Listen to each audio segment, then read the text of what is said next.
City Council chambers, and it's 5:30. So the first port of call is, I was looking for you, David.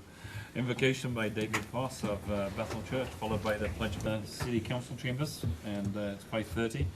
So the first port of call is, I was looking for you, David. Invocation by David Voss of Bethel Church, followed by the Pledge of Allegiance. The beard threw him off, I think. Yeah, that's right. Probably did. Well, thank you for the invitation to come and begin. So would you pray with me? Jesus, here we are again, and grateful that you listen to us as we call to you. Thank you that you listen to people like us in moments like this in a city that we care about. So thank you for Fergus Falls. Thank you for the gift of calling this place home. Thank you for good neighbors. Thank you for good leadership. Thank you for those that are here in this room, staff and elected leaders gathered tonight to carry on what is really a big responsibility. So help them as they sort through details, decisions, sometimes disagreements that matter more than people really ever notice sometimes. Give them wisdom, help them to see what is fair and good. Let their words and choices lift up the people who live and work here. Through their conversations tonight, grow the good of the community, strengthen what is healthy, and guide what needs guidance. And Jesus, bless each person, not only who serves here, but the families behind them who support them. Give them encouragement when work is heavy and joy when the work goes well. We pray this in your name. Amen. Amen. Pledge allegiance to the flag of the United States of America and to the republic for which it stands, one nation under God, indivisible, with liberty and justice for all. I will call this meeting to order. Roll call, please. Here. Here. Here. Here. Here. Here. Here. Here. We have a quorum. The first item on the agenda is open forum, and an opportunity for anybody in the audience to step forward and speak to something that's not already on the agenda. If you just care to state your name and the city in which you live.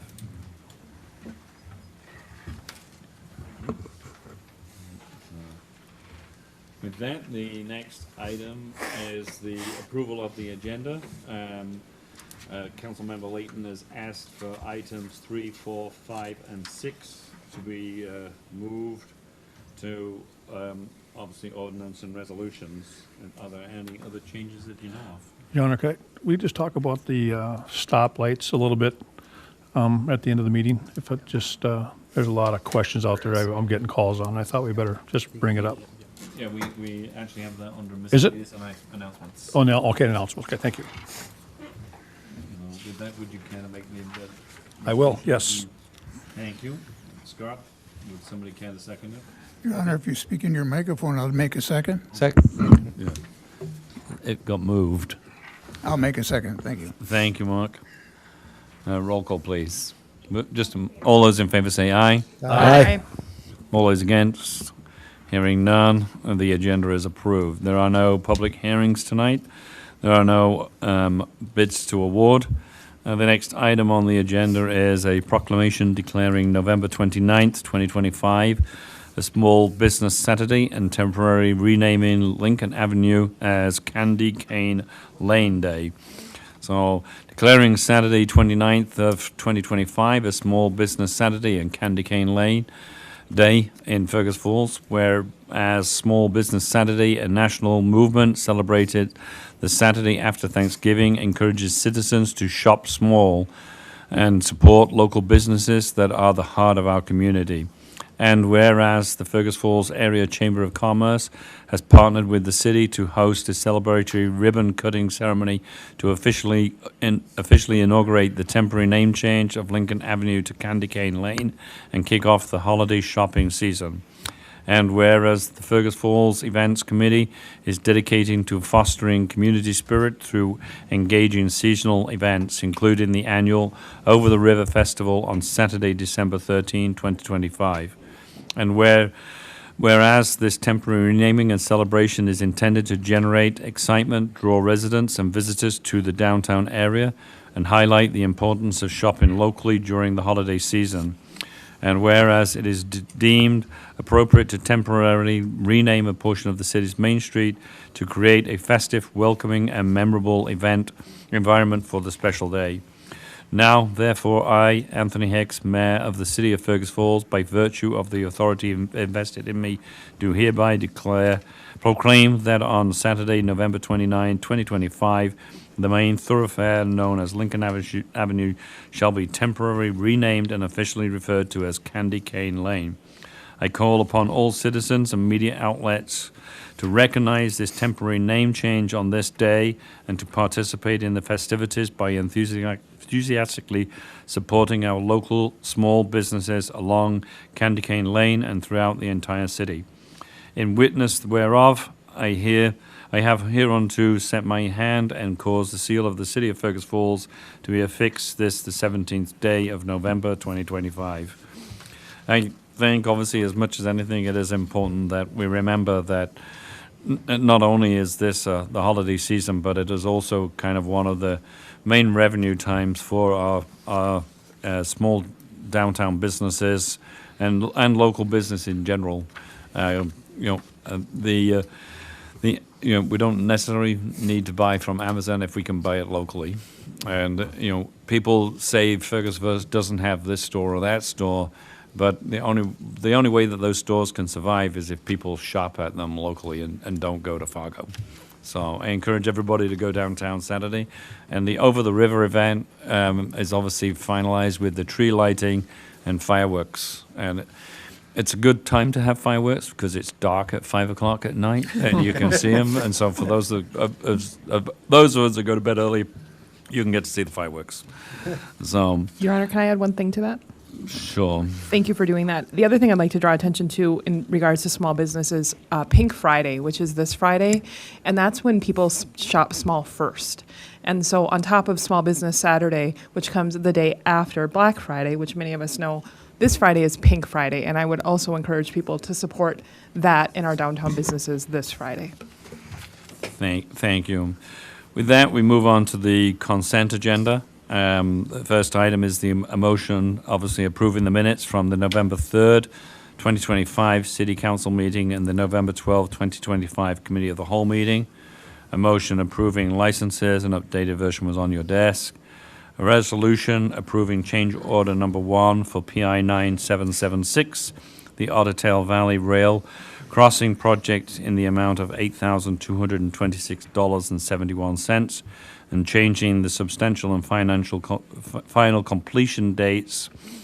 Number 8 is a resolution authorizing entering into a limited use permit 5601-0059 with MnDOT to use the right-of-way on Trunk Highway 210 for planters along the bridge. A resolution approving an encroachment agreement for 702 East Birch Avenue. A resolution approving a street lighting contract with Ottertail Power for the Washington Corridor. A resolution approving a street lighting contract with Ottertail Power for D Lagoon.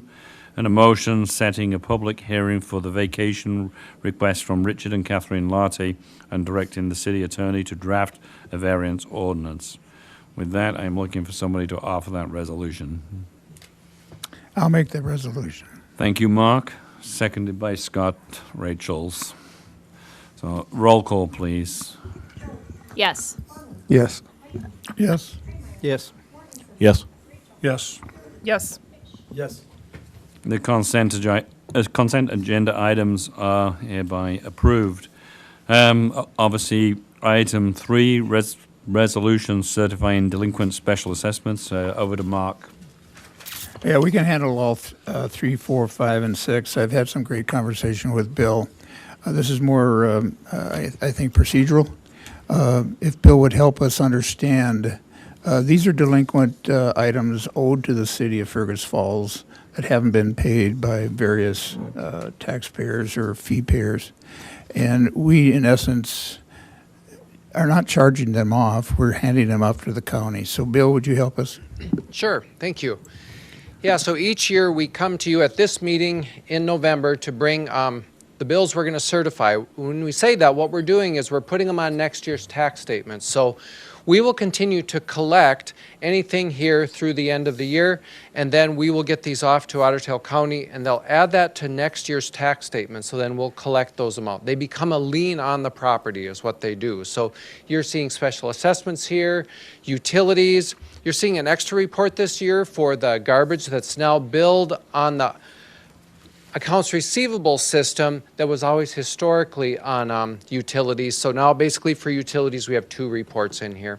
And then miscellaneous invoices, be it for like a mowing or taking a tree down, something like that. So all those are 45 days old or older is what is according to our code to put on here. And we're operating within the state law, state statute on this. So goes on the taxes, gets paid to us next year with the tax payments through the county. Do you have a quick total? I scheduled this and I can't read it. Okay, I have the individuals here. So miscellaneous invoices, if I can get to the right page, I have a total of $10,745.23. The utilities, $90,009.48. And then the certification for garbage, that's also part of utilities. I have a total here, $20,408.71. And then the assessments, we did receive some payments today, so what went out in your packet has actually dropped down to $65,389.24. And we'll continue to, any of those that gets paid, we adjust those off, and ultimately what goes to the county will be what's left remaining. Question, Bill, when those are paid, are they paid to the county or are they paid to us? And then Once they're on the taxes, they get paid to the county, And then and then the it comes county through us through the tax settlement. Yep, thank you. you bet. Mr. Sonmore. Yes. Is this the list of just special assessments, or does that have everything in it that we have here tonight? So the one that was handed out, Yep. that is just the assessments, because that's the only one that's changed. Okay. The others were still the same. No Okay. payments on those. That's the only one that had any payments since the packet went out. Yep. Okay. But otherwise, the ones that were in your packet were all 4 of those lists, so. Yeah. What's the default Were rate they on in that? the packet? Yeah, they went out, right? Sorry And about what's that. the default rate? And that might not be the exact term, but these go off to the county. What percentage do we have to write off, or they never come back to us about, or on average? I don't even know off the top of my head. I'd have to do Okay. some research on that. There's certainly some. And then they would go through the tax forfeiture process. Yeah. And then, we would, let's say this parcel goes to forfeiture, and there was assessments prior to the forfeiture date. Those would likely get written off, but we would come to you as a city council before we write those off, and give the county the authority for that. And then those assessments after the forfeiture date are usually what's in that sale price that happens at the county level. Okay. Sounds good. Thank you. Yep. May I say, thank you, Bill. This is some $180,000, and it will typically be collected.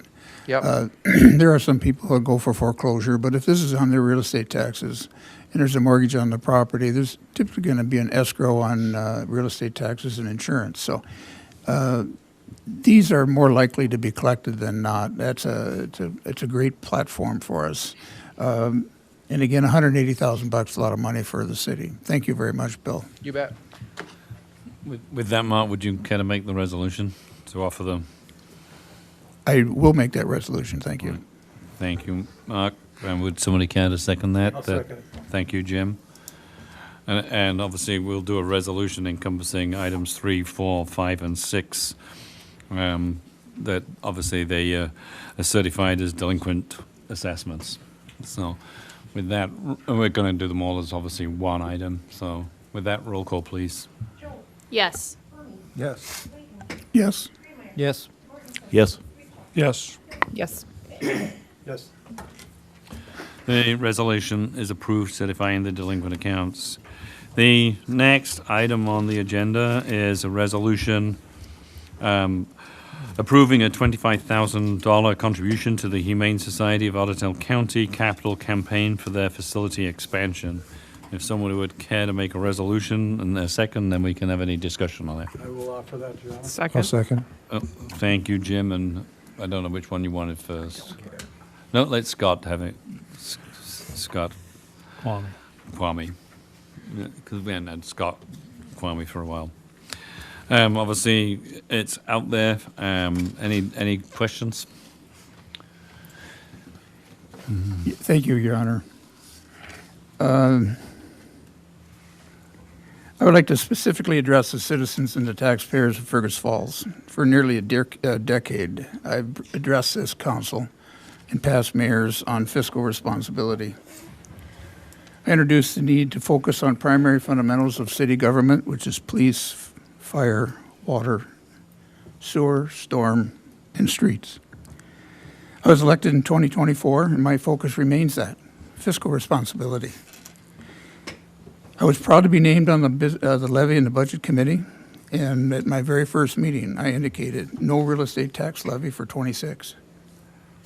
I still want to achieve that goal, but although there's been quite a few surprises. Number one, past spending and capital investments. No, I think we're addressing the Humane Society. It's not a Yep, tax I'm levy. going there. So Thank you, sir. These monies can't be drawn back. We have debt service annually of about $1 million. Expenses this year have gone up about $1 million. Revenue decreased about $700,000. And these are difficult times for everybody, city included. So I've honored the budget committee and the mayor and administration for being involved. It's difficult for me to support a contribution to a private nonprofit for a couple reasons. Not that it's good or bad, but the Humane Society is a private entity on its own. It's profitable. It runs a very good book. It has a very strong balance sheet. And we do contribute to them on an annual basis. They are an important piece of Fergus Falls. My second concern is the consideration of precedents. There's about 150 nonprofits in the area, and what's going to stop them from coming for additional fees, additional donations from the city? That's not part of our function.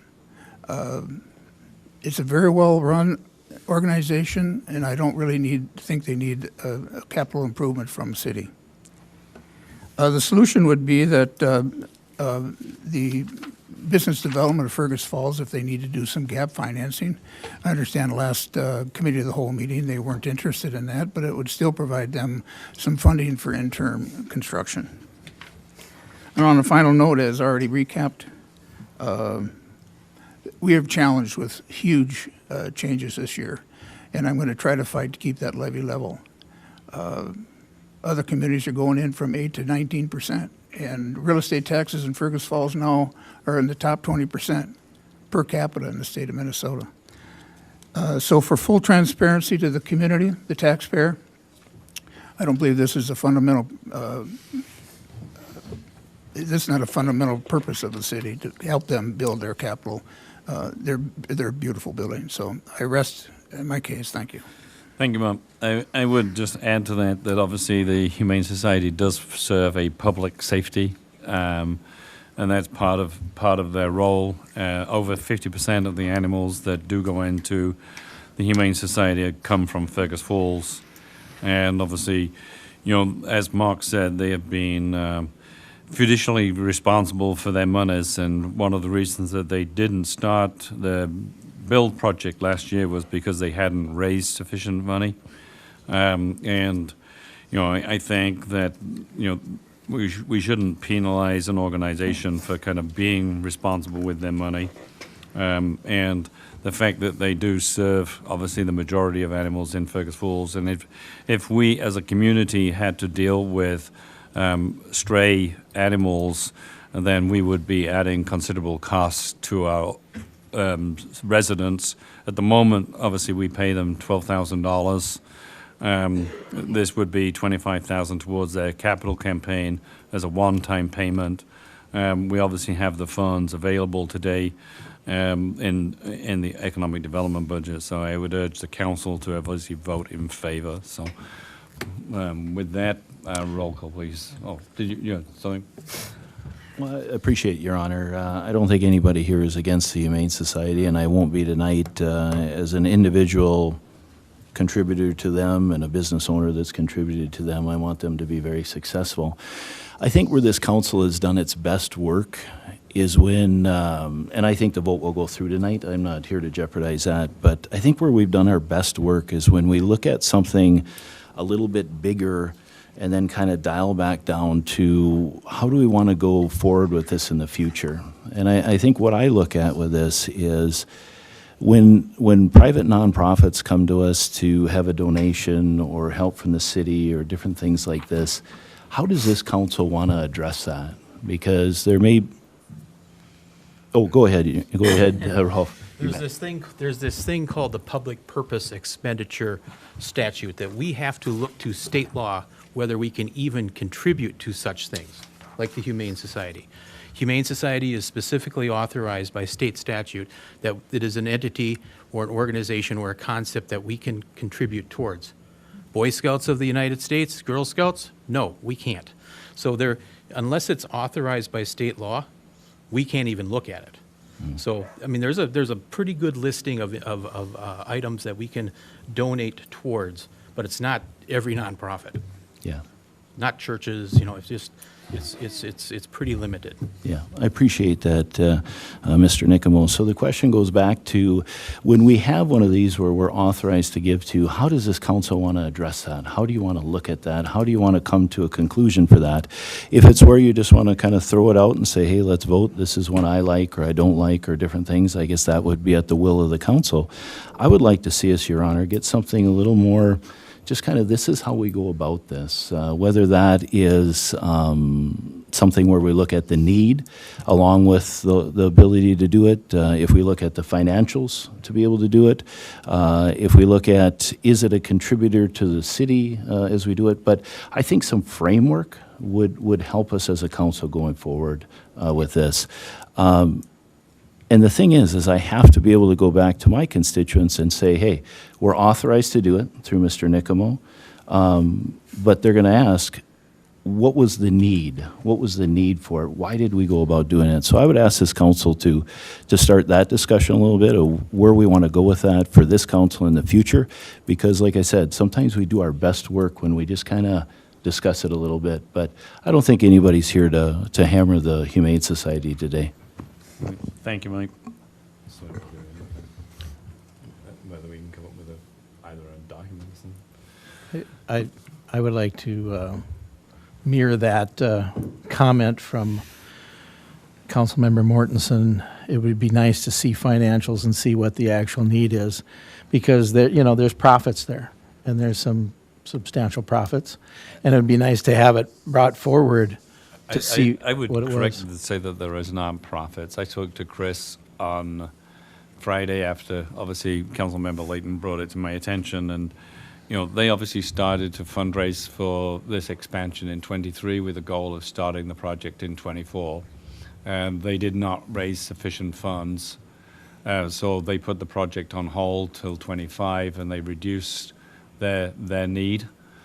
So that they could go into it, you know, before they pulled the trigger on building the project, they wanted to be assured that they could fund the project. What do they have left on it? They're less than 180,000 now, Yeah. and they can they're looking to take that obviously from their reserve operating fund. I mean, at this point in time, you know, they do not have assured payments. The bulk of their operating fund is donations. The only people that give them any regular check is the city of Fergus Falls and the county and Pelican. I guess, you know, another way to look at it, as we spoke a little bit on Wednesday morning, was that other financing through a loan, either a very low interest or a zero interest loan, and I know they don't want that. Yeah. But if you were a business and you had, you know, let's say you had $200,000 in the bank drawing interest, and you could borrow that money for no interest. Yep. Wouldn't that make sense to do that? Yep. If you're a business, yeah. I mean, but they still have to fundraise to pay us back. Right. So it doesn't negate fundraising So, from their perspective. And obviously they, you know, and I think they're tired from that point of view of, you know, I think the campaign has run a long time. Maybe once it gets built, people will kind of hopefully, I mean, they're also believing that it's the time of year when people are looking at their contributions to charities, and you know, this is a time when they garner, you know, majority of their payments anyway. and also too, I agree. I mean, I'm a dog owner, a Yeah. couple of them, and I support that Humane Society out there and what they do. And there again, we're not here to wreck that whole system or anything like that, but it's to work together and maybe down the road to maybe have just a little bit more discussion before we vote. Thank you. Yeah. Okay, with that, roll call. Yes. Yes. No. No. No. Yes. Yes. Yes. The motion is approved. Or the resolution is approved. The next item on the agenda is presentation of claims in the amount of $1,480,137.27. If somebody would care to make that resolution. I'll allow for the resolution. Pay Thank the you, bills. Jim. If somebody would care to second it. I'll second. Thank you, Scott. As in Rachel's. Any questions, obviously, to our finance director? If not, roll call, please. Yes. Yes. Yes. Yes. Yes. Yes. Yes. Yes. The resolution is approved. Under old business and unfinished business, there is none. Under new business, there is none. Under miscellaneous announcements, prior to that, actually probably, if Councilmember Mortensen would like to just touch base on the Veterans Day walk that took place on Tuesday. Wow, thank you, Your Honor. I really appreciate that very much. We had a walk on Veterans Day to honor our veterans and to try to prevent veteran suicide in our community. And all I can say is thank you to the community. The number of honks on the horn on the bridge, the number of thumbs up, the number of hands in the air was just amazing. I think anybody in this room that walked with us could hear that. And so one thing's for sure is that this community loves its veterans, and I'm very appreciative of that. If you're not aware, we walked as a group 18 minutes straight for each one of the 18 veterans that will commit suicide each day in our country. And so it took from about 9 a.m. to just before 4 o'clock in the afternoon to walk those steps. And then what we would do is after each veteran 18-minute walk, we would stop, take a moment of silence, and we'd tie a yellow ribbon onto the bridge to signify that. But I think there's a couple things I want to share, Your Honor, that I think is a testament to this city. And what I was impressed with is that many of the leaders of this city were out there walking with us that day. And what I mean by that, the former police chief walked with us for probably a couple hours. One of the police lieutenants on the force walked with us for about an hour and a half.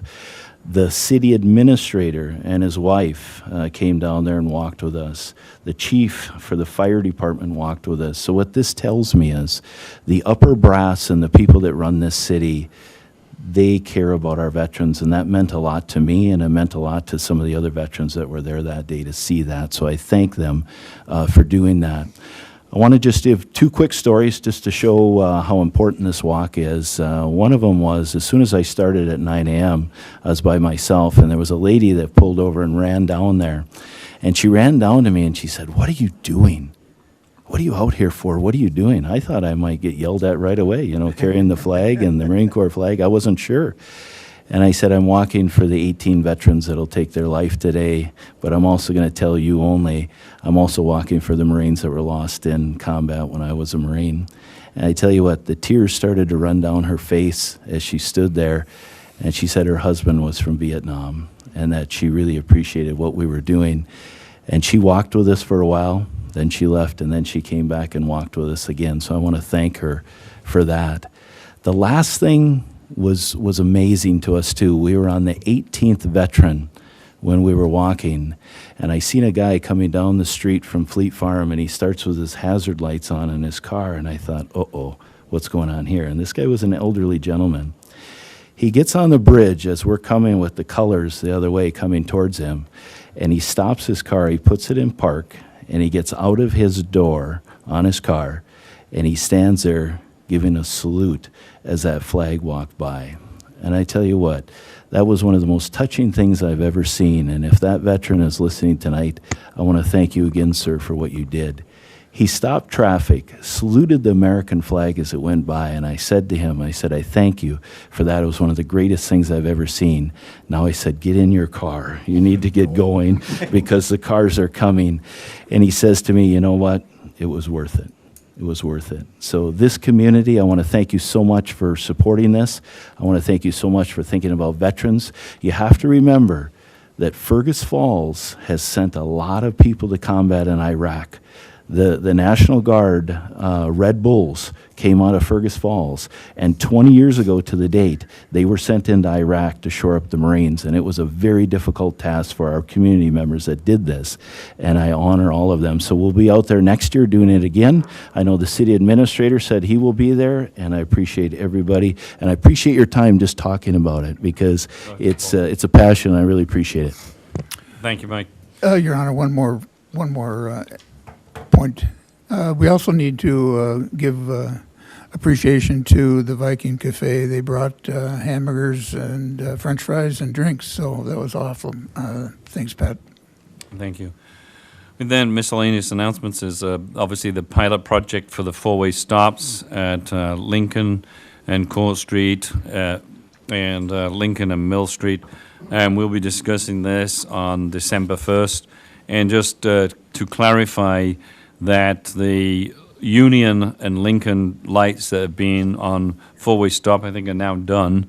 This was not part of the project, and they will remain as functioning stop-and-go lights, but there was a breakdown in them, and that's why they're not operating. The default when the lights break is to go to four-way stop. So they should be now back up and running, and the only ones that are included in the four-way pilot is the ones in the center of Lincoln. The next item is November 27 and 28. There's a holiday closure for the observation of Thanksgiving. Garbage and recycling normally picked up on Thursday and Friday, so there's 2 days included, Thursday and Friday, will be collected on Wednesday the 26th. So if you normally put your trash out on a Friday that week, you will try to remember, put a note on your calendar to put it out there on Tuesday night for Wednesday morning collection, because I'm assuming as the guys have got 2 days worth of garbage to pick up, they will be out there bright and early picking up trash cans. So if you put it out there at 9 or 10 o'clock, you probably might miss it. The next item is December 1st, 5:30 p.m. There will be the city council meeting. That's the evening when the tax levy presentation will take place, and that is at 6 o'clock, it doesn't start until 6 o'clock. And then the next item is December 3rd, 6 o'clock for a town hall meeting. It's a Wednesday, obviously in the chambers that we are in tonight. The next item is we will be adjourning for a closed meeting as allowed by Minnesota Statute 13D.05 sub 3B for an attorney-client privilege to discuss a pending or threatened litigation. We will then have a second closed meeting, which will be held as allowed by Minnesota Statute 13D-05 sub 3C1 to consider a real estate transaction for a portion of lot on 2010 West Lincoln Avenue. And then we will have a third portion of the closed meeting, which will be held to allow by Minnesota Statute 13D05 sub 3C to discuss the city administrator's performance evaluation. And it is not our intent to reopen to the public to make any decisions after that. So with that, this portion of the meeting is adjourned.